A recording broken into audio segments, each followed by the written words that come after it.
The climate is changing, and you?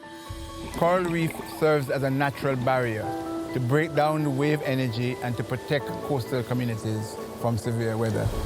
As temperature increases and the sea level rises, the health of the coral is being jeopardized.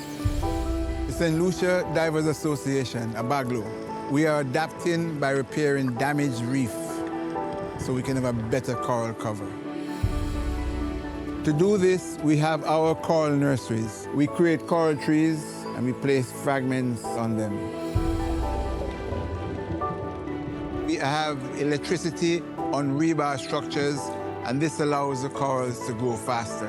With this project, we create awareness amongst the populace and visitors. We train youngsters and divers as coral gardeners. Our efforts are paying. Let's contribute to protect the coral reefs. You too, take action.